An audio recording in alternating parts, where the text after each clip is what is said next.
ఎవరన్నా ఇదుంటే మాత్రం అంటే వాళ్ళు చాటును చేశారు, మేము నేరుగా చేస్తాం అంటారా? నరసింహప్రసాద్ గారు వాళ్ళు చాటును చేశారు, మేము నేరుగా చేస్తాం. అనకాపల్లి కూడా మాట్లాడతాం మీతో. అనకాపల్లిలో నేను ఒకటి అడుగుతాను సార్, నేను అడుగుతాను నరసింహప్రసాద్ గారు ఒక ప్రశ్న. అనకాపల్లిలో ఎకరం 1000 రూపాయలు సమ్మర్ సేలా ఏమైనా ఎక్స్టెన్షన్ ఉంటుందా? వింటర్ సీజన్కి, రైనీ సీజన్కి వింటర్ సీజన్ సార్ కొన్ని ఇప్పుడు ఈ రాష్ట్రంలో పార్టీలకి ఇవన్నీ జగన్మోహన్ రెడ్డి చేశాడు, మీరు మర్చిపోతున్నారు. ఇవన్నీ జగన్మోహన్ రెడ్డి చేశాడు, ఇవన్నీ జగన్మోహన్ రెడ్డి చేశాడు. చేసినందువల్లే ఆయన ఈరోజు ఈ పరిస్థితికి వచ్చాడు అని తెలిసి కూడా మీరు మళ్ళీ అవే ఎలా చేస్తారు? పైగా కలెక్టర్ల స్వామి భక్తి ఏంటండి, నాకు అర్థం కాదు. ఇద్దరు కలెక్టర్లు సార్ ఈ రాష్ట్రంలో సుదీర్ఘంగా 40 ఏళ్ల చరిత్ర కలిగిన ఒక పార్టీ రాష్ట్రాన్ని ఒక అభివృద్ధి పదంగా తీసుకెళ్లి కొన్ని అందరికీ ఆదర్శవంతంగా మీ సౌకర్యం కోసం పక్క విండోలో ఆ స్టోరీ పబ్లిష్ అయిన స్టోరీ చూడండి. మీ సౌకర్యం కోసం ఆ విండోలో చూపిస్తున్నా. సొంత ఫ్యాక్టరీలు కట్టుకోవడానికో లేకపోతే మా వ్యాపారాలు చేసుకోవడానికో మేము అడగలేదు.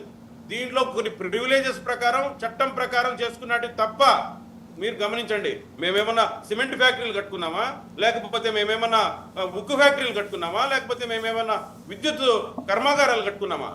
ఇది ఈ రాష్ట్రంలో అన్ని పార్టీలకు ఉండే ప్రివిలేజ్. దేశం వ్యాప్తంగా మీరు చూడండి, ఇప్పుడు దేశంలో ఏ పార్టీ అయినా సరే ఉండే ప్రివిలేజెస్ లో అదొక ప్రివిలేజ్ ఉంటుంది. అంతే తప్ప మేము మా సొంత ఖజానా నింపుకోవడానికి సొంత జోబు ఉర్సా గురించి ఏం మాట్లాడతారు సార్? పోనీ ఇది మీ పార్టీలో ఉర్సా కంపెనీ గురించి ఏం మాట్లాడతారు? కట్టేయాల్సిన అవసరం లేదు. నరసింహప్రసాద్ గారు సరే, ఎక్కడికక్కడ మీకు జస్టిఫికేషన్స్ ఉంటాయిలే కానీ ఉర్సా కంపెనీ గురించి ఏం మాట్లాడతారు? ఉర్సా కంపెనీ బెజవాడ బ్రదర్స్ వాళ్ళు ఓపెన్ గా వాళ్ళు దాని గురించి ఏం మాట్లాడతారు? అది 2003 యాక్ట్ సార్. అంటే ఇటువంటి పరిస్థితి మీకు మీరు చదివిన దాంట్లోనే చూడండి ఒకసారి. అది 2003 కదా. అవును. అంటే మళ్ళీ మీరు ఒప్పుకుంటున్నారులే, వాళ్ళ కోసం పెట్టుకున్నారు, మీరు కూడా చేస్తారని అడుగుతారు. అవును ప్రసాద్ గారు, నేను వాసుదేవన్ సార్ అడుగుతాను. అంతే వాళ్ళు చేశారు, మీరు చేయొద్దు అంటారు.